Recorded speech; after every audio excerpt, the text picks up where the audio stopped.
Oi, gente, tudo bem? Esses dias eu trouxe uma palavra na igreja sobre oferta, sobre dízimo e tal.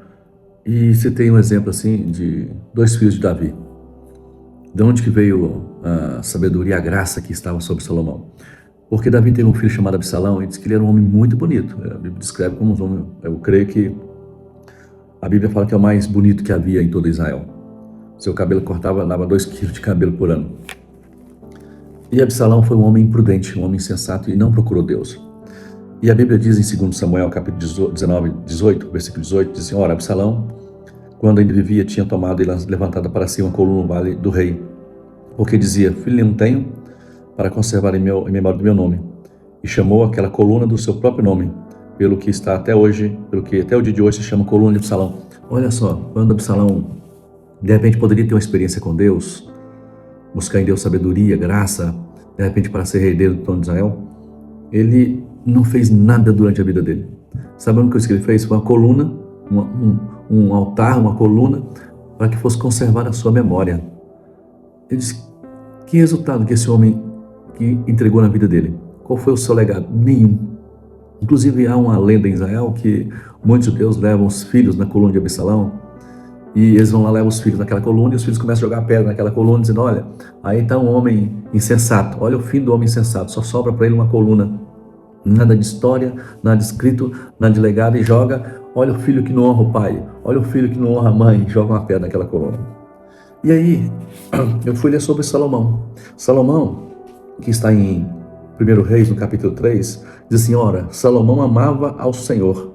3:3. Salomão amava o Senhor, andando nos seus estatutos, nos estatutos de Davi seu pai, somente que os altos sacrificavam e queimavam incenso. E foi o rei a Gibeão para lá sacrificar, porque aquele altar era muito grande, e sacrificou lá 1000 holocaustos naquele altar. Eu fiquei olhando 1000 holocaustos naquele altar. Que oferta grandiosa foi essa? Que loucura é essa? E a Bíblia fala que quando Salomão ele sacrificou 1000 ofertas ao Senhor, 1000 bois, a Bíblia não fala, mas fala assim que ele sacrificou 1000 holocaustos, e certamente eram bois naquele local. A Bíblia diz que isso chamou a atenção de Deus naquela noite. A Bíblia fala, e naquela noite, agora pois, Senhor meu Deus, naquela noite, o Senhor aparece a Salomão, diz: em Gibeão apareceu o Senhor a Salomão, em noite, em sonhos, diz: pede o que quiseres que eu te dê. Olha só, a oferta de Salomão chamou a atenção de Deus, e Deus: Salomão, pode pedir o que você quiser que eu vou te dar.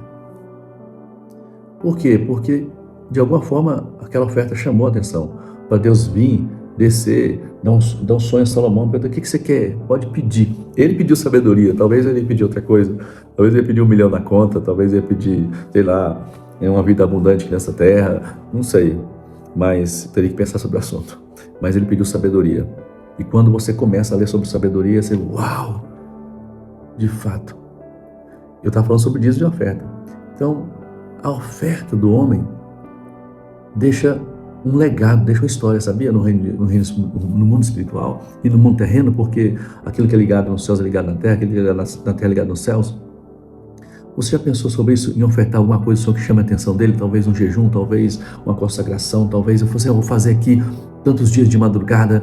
Esses dias a gente estava orando pelos legendários, pelo top 1700, e eu fiz 21 dias de madrugada às 3 da manhã em favor do top.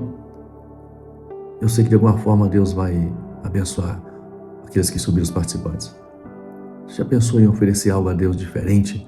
Porque se você quer resultado diferente, você tem que fazer algo diferente. Ninguém tem o mesmo resultado diferente fazendo a mesma coisa. Eu sempre falo isso. Se você quer resultado diferente, você tem que fazer diferente.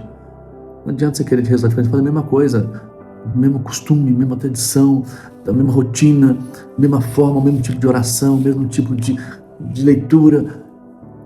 Faça algo diferente. Faça algo que chama a atenção de Deus. Mas como é que eu faço? Deixa Deus colocar no seu coração. Deixa Deus falar contigo. Mas olha a diferença de Absalão e a diferença de Salomão. O que é que você tem feito diferente para ter resultado diferente? Pense sobre isso, que Deus possa te abençoar.